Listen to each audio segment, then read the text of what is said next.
Okay, so welcome back everybody. Pipeliner, film number 573 or something like that, and the topic of this one is about sales managers and sales management. So what I'm going to try and do is I'll look at this visual which we know quite well now. So this is the pipeline, and what I want to try and do is to reflect on the skills and competencies of a sales manager, and that means also the sales management organization, by looking at the pipeline itself. Now, one very important thing is I am a sales rep and I am not a sales manager, and I know a lot of sales managers who are forced by their organizations to become very, very focused on this piece of the pipeline only, which means the target, the numbers, the quarterly reporting, the monthly reporting, and the results. And you know, one of the biggest complaints from salespeople about sales managers is that their sales management organizations only focus on the numbers, and it's management by Excel and management by reporting, and that that's not really the job and role of a sales manager. And I completely agree with that. Yeah, I think that sales manager the sales management role is so much more important and should be a lot of other things, of which the target is one of them. However, what can we do? Wall Street, right? Quarterly reporting, stock prices, the whole world in which we live is geared around this target, and companies' results and companies are assessed based on this target, and so we can't change that overnight. But what we can do is, reflect on the pipeline and the skills of the sales managers within it. Yeah. But to begin with, I want to tell you a story. Let me just I work with a company that sells pens. They also sell flip chart paper, they sell desks, projectors, they sell stuff that goes into an office. And this is a pretty successful company, and they're one of the very few companies worldwide who has a direct sales force. So they really have salespeople going door to door and knocking on offices and introducing themselves and saying, would you be interested in buying some of our products? Most of their competition, 90% of their competition, is now in the online ordering game, but they have stuck to their guns, if you like, and they've stuck to their principles of having a direct sales force. And they're pretty successful.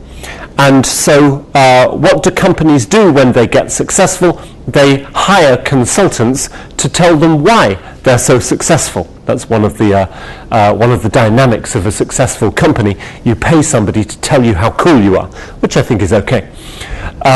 And so the consultants went out and they started looking at the way in which this organization did business. And their first assumption was that the success of the organization came from the salespeople themselves. They said, if you are successful, it must be because you have good sales reps. So these are the sales reps.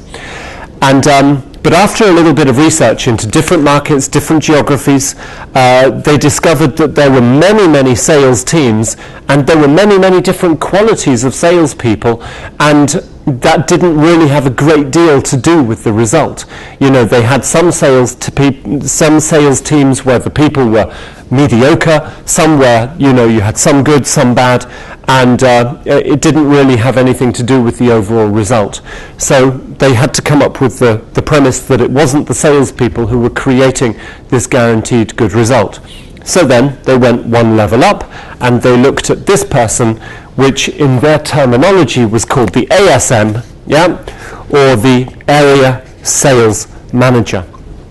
Now this person is the boss of a group of salespeople, and typically they were responsible for between 8 and 14 field sales reps. These guys live in their car. Yeah, they drive all over the country, knocking on people's offices' doors and going to visit existing customers. And these guys, their job is coordinating all of that. And so what they found out was that the best sales teams were run by the best area sales managers, yeah? And it didn't make a difference whether they had good sales reps or bad sales reps. Over the course of time, these guys were critical. And these guys, it didn't really matter what they were like, but it did matter what they did, yeah? So you had some of these guys who were very extroverted, very communicative. You had some who were very introverted, very tough, very rational focused. It didn't really make a difference as to their personality. But there was one, at the end of the day, they came up with a list of like 15 top area sales managers, and they were looking for something. They were looking for some type of behavior that they could kind of generalize about all of them and say, good area sales managers do this. So if you want to, do more of the same thing and increase your business, you need to do more of this. And they did find one piece of behavior that was common to all of the area sales managers. Yeah. Now this is going to depress you. Yeah, but I think it's a very, very a real statement for a real world. The one thing that all of these guys had in common was the amount of time they spent on the phone on a daily basis.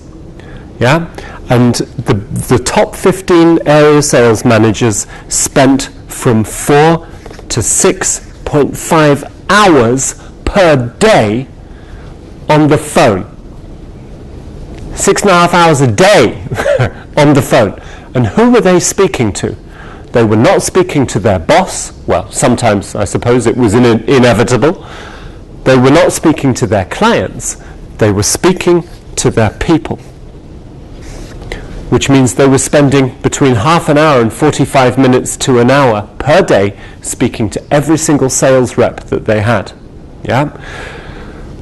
This for me is very conclusive. Yeah? When you look at leadership skills, you basically see the same equation repeating itself. When you look at basic sales, you see the same equation repeating itself. And now when you look at the role of a sales manager, you see the same equation repeating itself. Coverage is king. The more you speak to your customers, the more you sell. And these guys understand that from the perspective that their sales rep is their customer, and they need to understand what they're doing and where they're at. They were looking at the types of conversations that they were having, and they were saying, but it's impossible for these people to be directive for 4 to 5 to 6 hours on a daily basis. And sure enough, they weren't being directive. They spent most of their time listening. An open ear and an open mind was one of the key behaviors that the area sales managers had. They had mobile phone, yeah, and spending a lot of time listening, which means their question asking ability was very good, good communication skills and good coaching skills above all others. I think coaching skills was the one thing that kind of was a common denominator, but not a trained coaching system, simply, a good way of asking questions and listening and offering suggestions and advice. Yeah? They have not yet done the research which tells you how many of these area sales managers have a brain tumor by listening to a mobile phone all the time. So that's the next piece of research that is going to become very interesting. In fact, I suggest that most of these guys are already dead as a dodo, 6 meters underground with big brain tumors and a gravestone that said, I spent a lot of time on the phone, but my salespeople loved me. There we go. So I'm going to stop this film right there because that's a good conclusion.